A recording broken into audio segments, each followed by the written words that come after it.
যতই শরীর খারাপ থাকুক না কেন, সংসারের কাজ তো করতেই হবে। সো হাই এভরিওয়ান, আমি মিষ্টু চলে এসেছি আরো একটি নতুন ভিডিও নিয়ে। আজ বুধবার, এখন আমি করব সকালের রান্না। আজ সকালে ভাত খেতে ইচ্ছে করছিল না, তাই খিচুড়ি বানানোর প্রস্তুতি নিচ্ছি। আমাদের বাড়িতে মোটামুটি সবাই খিচুড়ি খেতে বেশ ভালোই বাসে। এখানে 1.5 কৌটার মতন ভোগ চাল নিয়েছি, আর ওই কৌটো দিয়েই 1 কৌটো ডাল নিয়েছি। খিচুড়িটা আমি প্রেসার কুকারে একটা সিটি মেরে নেব।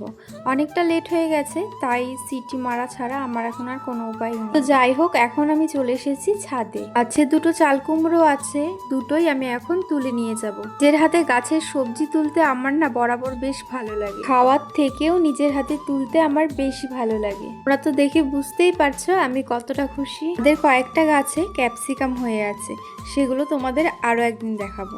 এসে দেখি খিচুড়িটা খাবার জন্য একদম রেডি। আমি একজন খিচুড়ি প্রেমী, খেতে আমি খুবই ভালোবাসি। আর যতই গরম পড়ুক না কেন, তবুও আমার খিচুড়ি খেতে ভালো লাগে। খিচুড়ির সাথে খাবার জন্য এখানে পাঁপড় ভেজে নিলাম। আর এখন চাল কুমড়োটা যে গাছ থেকে পেরে নিয়ে আসলাম, ওই চাল কুমড়োটা দিয়ে চপ বানিয়ে দিই। তোমরা যদি এখনো অবধি এই ভিডিওটিতে লাইক করে না থাকো, তাহলে একটি লাইক করে দিও প্লিজ। এই চ্যানেলটিকে ফলো করে আমার পাশে থেকো। আমি কিন্তু সব কাজের ভিডিও করতে পারি না, কারণ আমার তো একটি ছোট্ট মেয়ে আছে, তাই ওর জন্য করা হয় না।